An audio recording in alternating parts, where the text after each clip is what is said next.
vezes, a mudança mais importante numa tecnologia não é aquela que faz mais barulho, que aparece em todos os lugares. Muitas vezes, ela é silenciosa, estrutural. Acontece por baixo dos panos, sabe? E é ela que prepara o terreno para tudo que vem depois. Hoje, a gente vai mergulhar fundo em uma dessas mudanças. Uma peça de engenharia que pode parecer invisível, mas é fundamental, chamada turboquant. Para a gente entender a importância disso, vamos fazer uma viagem rápida no tempo. Pensa lá no comecinho do século XX. Se alguém olhasse para um carro e chamasse de carroça sem cavalo, faria todo sentido, né? A estrutura era parecida, a lógica também, a grande diferença era o motor. Só que, com o tempo, pequenas melhorias foram se acumulando. Freios, suspensão, novos materiais, e de repente a natureza da coisa mudou. O carro deixou de ser só uma carroça melhorada. Virou outra coisa, completamente diferente. Então, algo muito parecido está acontecendo agora com os modelos de linguagem. Por um bom tempo, aquela metáfora do autocompleto de luxo, do autocompleto sofisticado, até que foi útil. Mas vamos ser sinceros, ela envelheceu mal. Hoje essa ideia atrapalha muito mais do que ajuda a gente a entender o que esses sistemas estão de fato se tornando. É como diz essa citação aqui: a piada ficou maior que o alvo, porque o alvo simplesmente se moveu. A piada não acerta mais. Ok, então a pergunta que fica é: se essa metáfora antiga já não serve mais, o que é que está acontecendo de verdade? Bom, a resposta para isso nos leva a um problema super prático, um verdadeiro gargalo, que está definindo a próxima fase da IA, o custo de lembrar. Quem usa esses sistemas com frequência para trabalho ou para estudo com certeza já notou isso. Em conversas mais longas, parece que o modelo começa a patinar. Ele perde referências, às vezes se contradiz, esquece uma nuance importante que foi dita lá no começo. A coerência da conversa parece que vai se desfazendo com o tempo. O motivo técnico para isso acontecer tem nome, é o KV Cache. Tenta pensar nele como a memória de trabalho, a memória RAM do modelo. Esse nome, KV, vem de key value, ou chave-valor, que é só um jeito técnico de dizer que ele armazena pedacinhos de informação, que são os valores, e o contexto de onde eles vieram, que são as chaves. Assim, o modelo consegue recuperar tudo rapidinho. O ponto central é, isso é um recurso físico, e como todo recurso físico, ele é limitado. E é aqui que a economia por trás da IA se torna, assim, brutal. Como dá para ver bem no gráfico, o custo de manter esse contexto todo ativo na conversa não cresce de forma boazinha, linear. Ele dispara. Quanto mais longa a conversa, mais KB cache você precisa, e o custo de memória e de processamento cresce de um jeito dramático. Chega um ponto que o sistema tem que escolher. Ou ele fica absurdamente caro para rodar, ou ele começa a jogar fora partes do passado para liberar espaço. E esse aqui é o ponto mais importante de toda essa nossa análise. Quando um modelo esquece alguma coisa no meio da conversa, na maioria das vezes não é uma falha de raciocínio. Não é que ele desaprendeu. É que na arquitetura que a gente tem hoje, lembrar custa caro demais. É um problema de engenharia, uma limitação da infraestrutura.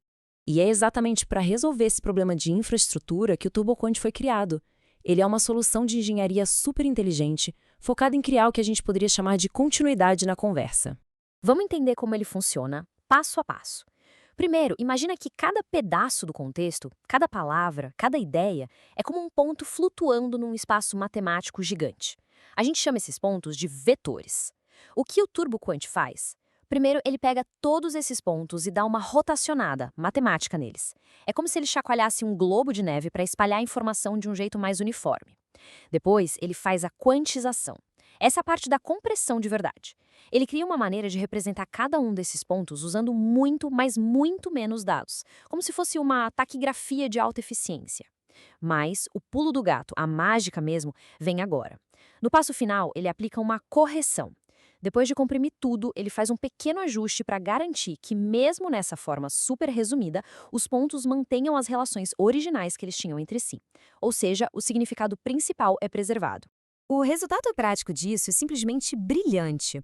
Os vetores ficam minúsculos em termos de dados, mas eles continuam apontando para quase a mesma direção nesse espaço de significados. E é isso que importa, porque nesses modelos de linguagem, o significado não está no ponto isolado, mas sim nas relações entre todos os pontos.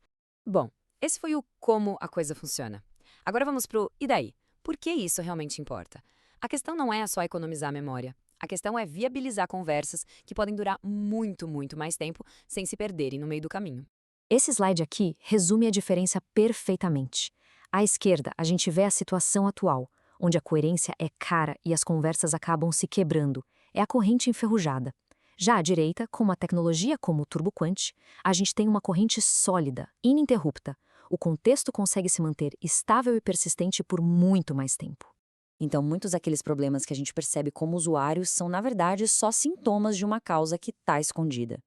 A perda de referências, as contradições, tudo isso a gente costuma chamar de alucinação ou de um limite cognitivo do modelo.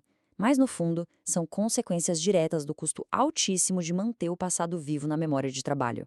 O ponto fundamental é este: sustentar o contexto não é um luxo, não é um detalhe. É a condição estrutural para que a coerência exista. É o que permite que uma conversa, uma ideia ou um raciocínio tenha uma linha contínua que a gente consiga seguir. O TurboQuant ataca exatamente essa base. E com isso, a gente começa a enxergar o TurboQuant não só como um truque de compressão, mas como uma peça fundamental, mesmo que discreta, da infraestrutura que vai sustentar a próxima geração de inteligência artificial. Ele não é um modelo de linguagem novo, não é uma interface bonita. Ele é uma peça de engenharia pura, que a gente pode comparar com os freios ou a suspensão de um carro. Não é a parte mais chamativa, não é o que vende o carro, mas é o que muda completamente a capacidade e a natureza de todo o sistema. E isso nos traz de volta exatamente ao começo da nossa conversa. Assim como chegou o momento em que a metáfora da carroça sem cavalo se tornou completamente inútil para descrever um automóvel, avanços de infraestrutura como o TurboQuant estão quebrando de vez a metáfora do autocomplete sofisticado. A análise de hoje termina então com uma provocação. Conforme a capacidade de sustentar um contexto coerente deixar de ser um luxo caríssimo e se tornar o padrão, esses sistemas não vão só responder melhor, eles vão se comportar de maneira diferente. E isso nos força a perguntar que novas palavras, que novas ideias, que novas metáforas a gente vai precisar para conseguir de fato entender o que está surgindo bem na nossa frente.